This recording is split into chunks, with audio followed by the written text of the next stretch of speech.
ए साहब, क्या अपराधी इतने खुले हो गए हैं या अपराधियों का मनोबल इतना बढ़ गया है कि वो दिन दहाड़े अब न तो प्रशासन को समझते हैं कि प्रशासन के पास कोई पावर है या उनका भय है, और ना ही वो आम लोगों को समझते हैं। क्या पुलिस प्रशासन का जो भय अपराधियों के मन में हुआ करता है वो खत्म हो गया है? मैं बात कर रहा हूं इस लफ्ज में क्योंकि मैं सीधा कोई कहावत आपको नहीं समझाना चाहता हूं, मैं सीधे सीधे पॉइंट पे आता हूं कि बेगूसराय जिला में खनन माफियाओं ने जो अवैध रूप से बालू को बेचते हैं, अवैध रूप से बालू को काटते हैं, उस बालू को काटकर मनमाने ढंग से बेचते हैं, इन अपराधियों ने, ये शातिर अपराधियों ने आज निशाना बनाया है बेगूसराय के खनन अधिकारी। किसको जानते हैं? उमेश चौधरी को।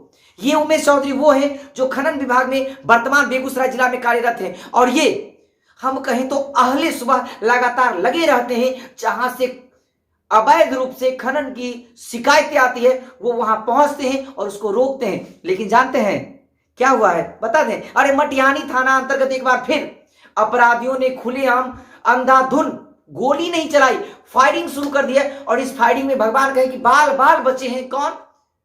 खनन अधिकारी उमेश चौधरी। हालांकि यदि हम कहें वर्तमान समय में तो क्या बिहार में ये सुशासन की सरकार है? बिहार सरकार जो दावे कर रहे हैं, बिहार सरकार जो कह रही है कि नहीं हम जगे हुए हैं, क्या चल रहा है? सब कुछ ठीक ठाक है। जहां हम कहें तो एक साथ अपराधी कई स्वर्ण व्यवसायियों की दुकान में डकैती करते हैं, बैंकों को लूटते हैं, और अब अधिकारी के ऊपर गोली चलना। हम नहीं कहें कि लगता है कि बिहार में एक बार फिर जंगल राज पार्ट 2 शुरू हो गया है, और इस पार्ट 2 में आप और हम एक दर्शक की तरह देख रहे हैं केवल ये सोच करके कि चलो सब ठीक है।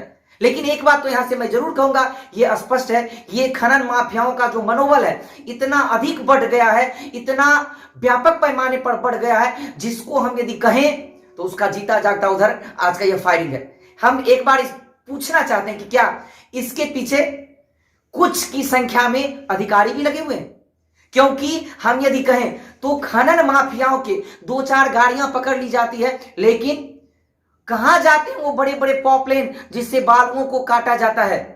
पूरे रात पॉपलेन के द्वारा बालू को काटा जाता है और ढोया जाता है। उस समय कहां रहते हैं ये अधिकारी? सो जाते हैं, इनके कान में जू नहीं रेंगती है, और तब सामने आते हैं जब जानते हैं बात लगता है कि अब औने पौने से नहीं बनेगी, काफी भयावह हो गई है, तो साहब सामने आते हैं। लेकिन ए जनाब, हम कहें अरे गिटार के तार को उतना कसिए जब तक वो बजे, उतना न कस दीजिए कि वो बजे ही नहीं और टूट जाए, और उतना भी ढीला मत छोड़िए बजने लायक ही नहीं रहे। तो ये आपके हम कहें क्रियाकलाप पे प्रश्न है, या क्या फिर कुछ अधिकारियों की दोहरी मानसिकता है? हम एक बार जरूर यहां से प्रश्न करेंगे बिहार सरकार से। ए चचा, अरे आप सब कुछ तो ठीक ठाक चला रहे हैं, तो फिर ऐसा क्यों है?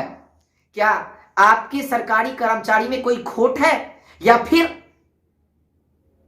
कोई दोषपूर्ण व्यवस्थाएं चल रही है? हालांकि जो भी कुछ हो, लेकिन मेरा यह प्रश्न व्यापक है और इसका हम चाहेंगे कि हमें जवाब मिले। लेकिन आप लोग जो हमें देख रहे हैं, यदि आप हमें YouTube पे देख रहे हैं तो हमारे इस द यूनिक न्यूज चैनल को जरूर सब्सक्राइब करेंगे। आप हमें फेसबुक पे देख रहे हैं, आप हमें फॉलो करेंगे, शेयर और कमेंट करना नहीं भूलेंगे। नमस्ते।